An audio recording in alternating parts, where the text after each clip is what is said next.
Terima kasih klik video ini dan jangan lupa subscribe.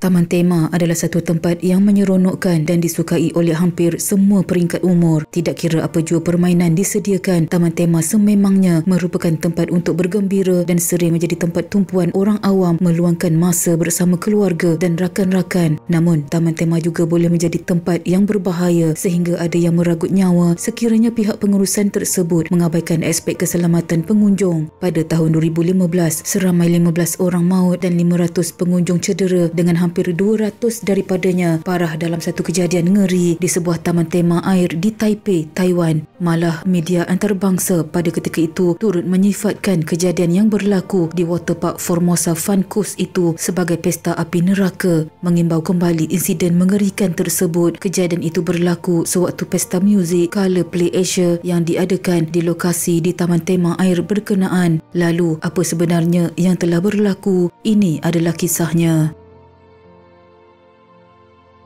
Formosa Fun Coast ialah taman air yang mempunyai gelongsor air terpanjang di Asia Tenggara. Ia adalah taman hiburan air berskala besar Taiwan di Bali, Taipei County. Dengan pendudukan seluas 12 hektar, taman ini mempunyai pelbagai peralatan air dan darat untuk keseronokan keluarga dan rakan-rakan. Taman air ini mempunyai peralatan rekreasi dan permainan yang berbeza untuk tetamu juga. Ia dipisahkan kepada dua bahagian, taman hiburan air dan alam semula jadi. Taman hiburan air mengandungi gelongsor air 400 meter dan 5 kolam renang. Peralatan rekreasi yang paling terkenal di situ ialah gelongsor air. Dalam iklan yang mempromosikan taman tema ini, bakal pengunjung telah diwar-warkan akan menikmati beberapa permainan yang menarik. Gelongsor air akan membawa banyak keseronokan untuk keluarga pada musim panas. Dari gelongsor air, para tetamu boleh menikmati keindahan Gunung Guanyin. Pada 27 Jun 2015, Pesta Color Play Asia telah diadakan di Taman Air Formosa Fun Coast. Penonton parti menyanyi dan menari di atas pentas yang memuatkan sehingga 1,000 orang. Pengunjung parti juga menari di kolam renang berhampiran. Parti Color Play Asia telah diilhamkan oleh serbuk berwarna yang digunakan dalam perayaan agama Hindu Holi, juga dipanggil perayaan warna, yang disambut di India, Nepal dan negara lain yang mempunyai populasi Hindu yang besar. Pada Ogos 2013,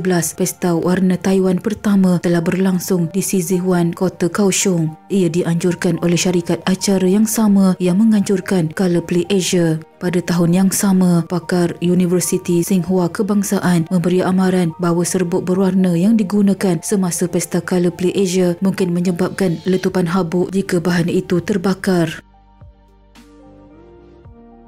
Dalam Pesta Color Play Asia yang diadakan pada 27 Jun 2015 di Formosa Fun Coast itu, penganjur konsert mencurahkan serbuk kanji jagung berwarna dalam perayaan tersebut. Kaedah penggunaan serbuk pada konsert itu mencipta awan debu yang sangat padat di atas pentas dan kawasan sekitarnya. Orang yang berhampiran pentas berdiri hampir paras buku lali dalam serbuk kanji jagung yang berwarna, dan serbuk itu berulang kali terbang ke udara menggunakan peniup udara serta tonggas termampat. Pada kira-kira jam 8.30 malam, deflagrasi besar iaitu nyalaan melalui gas berlaku apabila awan serbuk berwarna terbakar selepas dilepaskan dari pentas ke arah orang ramai seramai 1,000 orang semasa konsert. Sebahagian daripada orang ramai menghidu serbuk itu menyebabkan masalah pernafasan seperti yang dirakamkan dalam video amatur oleh ahli penonton. Bola api besar tiba-tiba menyelubungi pentas. Serbuk itu terbakar di sepanjang tanah mengakibatkan melecur terutamanya pada anggota badan mangsa. Menurut pihak berkuasa, api dapat dipadamkan dengan cepat. Penyelamatan termasuk bantuan daripada kenderaan tentera dan askar bersama dengan perkhidmatan perubatan. Ramai orang dibawa ke hospital dengan teksi kerana kekurangan ambulans di kawasan itu. Mereka yang cedera dirawat di lebih 50 hospital di seluruh Taiwan.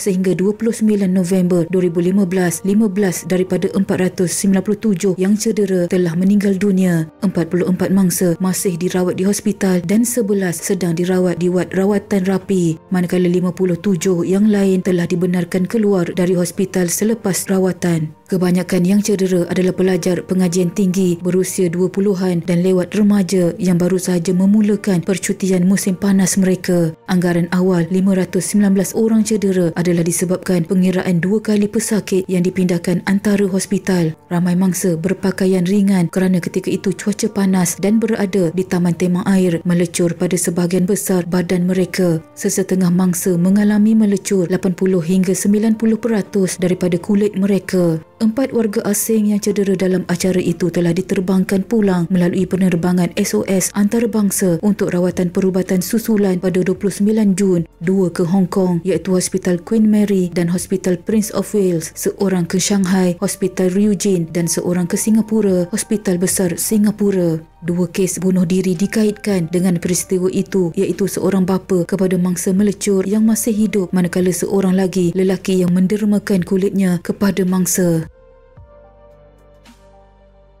Datuk Bandar New Taipei Eric Chu mengarahkan penutupan serta-merta taman air berkenaan sementara menunggu siasatan. Lelaki yang bertanggungjawab dalam kejadian itu telah ditahan oleh polis untuk siasatan. Pada 28 Jun, Perdana Menteri Taiwan Mao Chi-kuo melarang penggunaan serbuk berwarna pada acara persendirian sehingga siasatan selesai dan sehingga serbuk itu boleh dianggap selamat. Pengatur acara dan jurutera perkakasan telah disoal siasat dan kemudian diberi jaminan dengan syarat mereka tidak meninggalkan negara itu. Lu Chung-chi memohon maaf atas letupan pada 28 Jun. Penyiasat menimbulkan persoalan sama ada serbuk itu dinyalakan oleh rokok atau percikan api. Pembekal serbuk berasaskan kanji yang mudah terbakar itu berkata jika ia dalam kuantiti yang padat dan jika ia panas, ia boleh terbakar. Penganjur telah membeli 3 tan serbuk dan menulis di halaman Facebook mereka bahawa ia terdiri daripada tepung jagung dan perwarna makanan. Serbuk itu disembur dari pentas kepada penonton konsert pada halaju tinggi. Naib Presiden Taiwan Food Industrial Co yang membuat serbuk itu mengatakan bahawa terdapat amaran pada bungkusan untuk tidak menggunakannya di ruang tertutup atau di bawah suhu tinggi. Ketua Jabatan Berita New Taipei City menyatakan masih tidak jelas apa yang berlaku tetapi terdapat sebilangan orang merokok dan cuaca panas. Kesimpulan awal Jabatan Bomba ialah kebakaran berpunca daripada serbuk yang disembur dan lampu pentas mungkin menjadi punca penyalaan. Merokok dibenarkan pada acara itu dan kira-kira 40 puntung rokok ditemui selepas itu.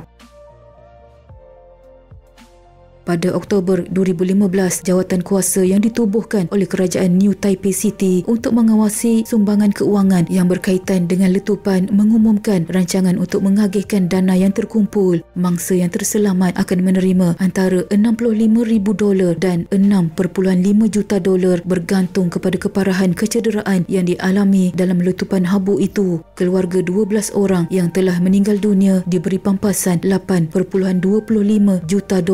Pada 16 Oktober 2015, pihak pendakwa daerah Shilin mendakwa penganjur acara Lu Chung-chi dengan kecuaian semasa bencana tetapi pemilik taman itu tidak didakwa. Lu didapati bersalah atas tuduhan itu pada April 2016. Pada tahun 2018, Lu dijatuhi hukuman penjara 5 tahun. Pada Jun 2016, Mahkamah Agung membenarkan rampasan $500 juta aset daripada pentadbiran kanan taman itu. Pentadbiran insurans kesihatan kebangsaan juga meminta pampasan bernilai $436 juta daripada penganjur acara di mahkamah dengan mendakwa kos perubatan yang ditanggung oleh NHIA berjumlah $765 juta.